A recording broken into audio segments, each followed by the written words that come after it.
So, Scream 5 is obviously set to release in 2022, and we know that these new directors and producers want to create their own franchise. They want to create their own trilogy, and starting with Scream 5, they're going to continue this legacy of the franchise, but in their own directions, with their own characters, their own ideas. And yes, they are incorporating the OG3 and various other characters from previous films. We're gonna have Martha Meeks, Judy Hicks, which were from 3 and 4, and who knows, whoever else makes cameos, etc., things like that. So obviously they're not shy about reintroducing characters from the previous films, tying in the OG3, as well as pushing out their new characters. But again, that's their focus, are these new characters. They want to take them, and they already have, their new Sidney, their new story arcs, their new love triangle, their new everything. Because this is exactly what it is. It's their beginning to their Scream. And yes, it'll incorporate a lot of the originals and all that. But the main point that I am trying to make is that I wonder how significant of roles the OG3 will have, particularly Sidney. I even want to know, when will they actually decide to introduce Sidney into this film? But before we get into it, be sure to like this video. It helps me out a lot. Lets me know that you enjoy these types of videos, and I truly appreciate it. And don't forget to subscribe to the channel, followed by the bell notification so you never miss an upload. And let's get into it.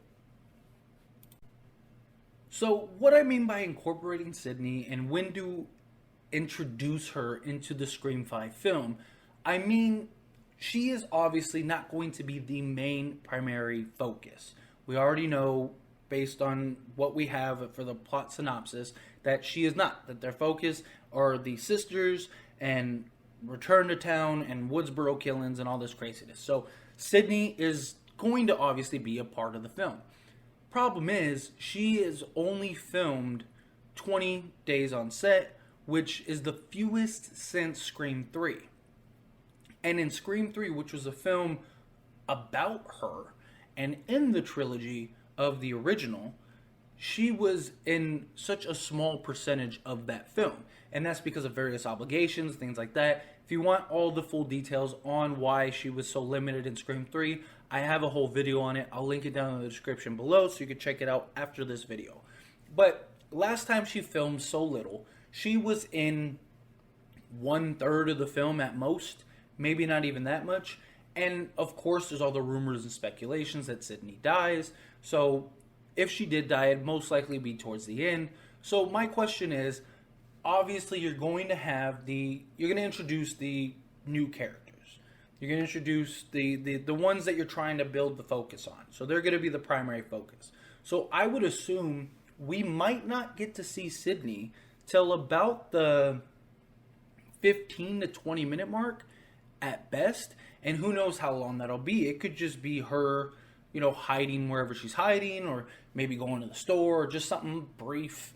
Maybe she stumbles across the TV and it shows Dewey dead. Like, a lot of people think Dewey may be the opening kill scene. So it's very possible that the first introduction to her is 20 plus minutes into the film, and it's just a quick, her oh my god, this is happening type thing, and then boom, that plugs in, and then you pan over.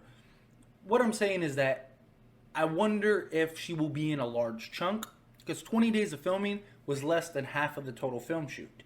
And after you cut and edit for time and everything else, it is very likely she may only be in 20 to 30 minutes of total film. And if this film is 2 hours long, that means she's only in a quarter of this film. So how many large chunks can you actually have of her? If Dewey is the opening scene killer, he dies in the beginning, whatever, then he's probably only going to have 10 minutes or so. Boom, he's gone, he's eliminated. So now you have Gale and Sidney. Obviously, we know they had shoots together, that they had days filmed together, filming scenes together. So we know that they will have their ties to each other. But when does that take place? Could that be, if Dewey dies, could that be at a funeral or whatever, or something going on? We've seen Gale, the photos of Gale walking down the street all, upset, and sort of looking sort of pissed off. Is that because Dewey and Sidney are dead and it's just her? You know, what if she is the lone survivor for a good majority of this film? You know, there's a lot of different things that they could do, a lot of different directions. But again, if the OG3 are not the main focus, I would assume that they're going to be in very little of this film. And if you have large chunks, like let's say you have a 10-minute scene with Gale and Sidney, that's a third of her entirety in the film. So how much more could she be outside of like little, 2-minute glimpses here and there if she's going to be in the duration of the film? If she is only in, like let's say she's in the first hour and then she meets her end, then yeah, then it makes sense. But let's assume she's not going to die in this film, because many of you do not want her to die. You all say it'll ruin the franchise. I disagree, as we've had discussions on. I think that it's inevitable, but that's neither here nor there. That's not what this video is about. So let's assume she does live till the end. If you're going to have, let's say, a 10 to 20 minute end scene with Sidney actually being involved in taking out the killer and yada, yada, yada, that is 2/3 to half of her total film duration. So how much is she going to be in the film? When do you plug her in? So that's what I'm saying. So for people that are going to this film expecting to see Sidney, or looking at it as like, Sidney is Scream, like that's who we want to see, that's what we want to see, I hate to break it to you, it's probably not going to happen as much as you want. If she lives, again, let's say she lives, even then, she's only going to be, because she only filmed 20 total days. Again, let's say after edits and everything, she is in 30, let's say 40 minutes of the film, which would be a lot for somebody filming 20 days. If you're filming 20 days, 40 hours of footage, 40 minutes of footage in a 2-hour long film, that's a lot. But let's say she is. Even then, if you have her in the opening or the end scene, that's usually about 15 to 20 minutes, then that's half to 2/3 of her entire engagement in this film. So I really think we're not going to see Sidney till maybe even the halfway mark, especially if she's going to live. If she's going to live through this entire film, we're probably not going to see her till maybe 45 minutes to an hour in. Because you're going to have the opening scene kill, you're going to have the aftermath of that. You're going to have the introduction to the new characters. You're going to have the story breakdown. You're going to have us getting familiar, and they're trying to, build these character arcs, and these people are a couple, and Martha and her kids, and you get what I'm saying? Like, they're going to be trying to introduce us to the characters that we aren't familiar with, because they know Sidney, Dewey, and Gale, everyone that has ever watched a Scream film knows who they are. Everybody that's at this film knows who those three are. Therefore, they don't need to have some crazy mass introduction with them. So, most likely what'll happen is we're probably going to get a very huge chunk of the beginning without Sidney. And even if we do get Sidney in that, like, let's say first 40 minutes to an hour, it'll probably be very brief. Again, it'll probably just be like, let's say Dewey dies, boom, it'll just be her looking at the TV, getting the information like, oh my God. Take Scream 3. Perfect example again. The first hour and some change of the film, we saw her maybe 4 times, 5 times during that entire hour. It was just like little quick, like 3-minute things, where she's hid away. One time was with her dad. One time was, or then the other 2 or 3 times was her on the phone. One time being showing that she's part of this crisis hotline. One of her is the girl that's losing her mind that eventually turns out to be Ghostface.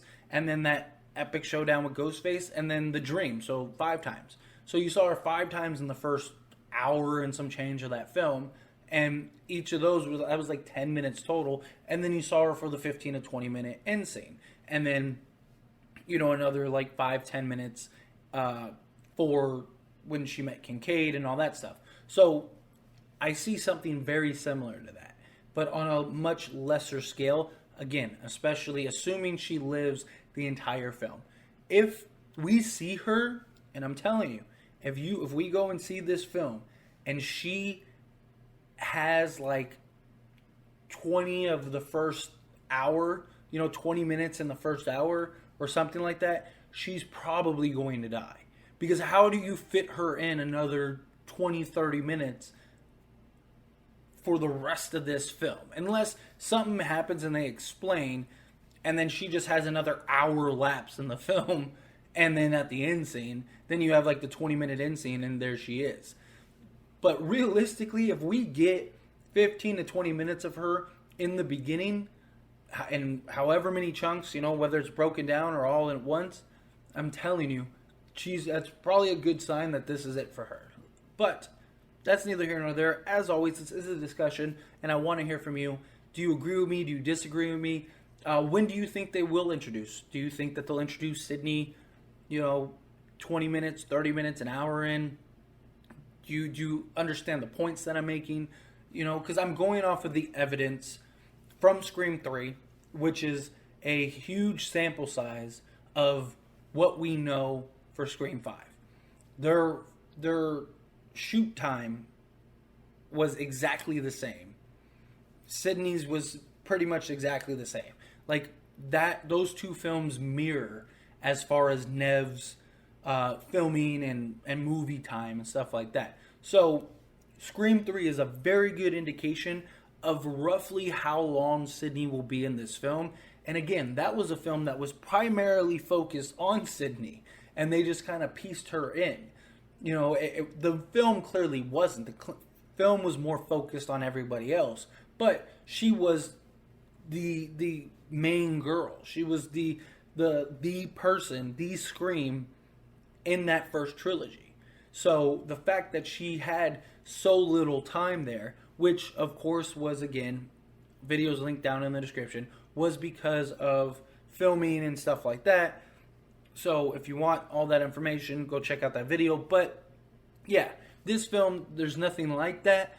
But that tells me even more, like, why, like, if you have Nev and there's no prior obligations, there's nothing like before, then why not have her be in more screen time, given her being sort of the face of Scream? I mean, she is the face of Scream. So it's a good indication that something major might happen to her, or they just really aren't going to have a lot of focus on her. If she does survive the entire film, then she's probably going to be in very little until the end. So anyway, don't forget to like the video, subscribe to the channel, followed by the bell notifications, and I will see you all in the next one. Thank you.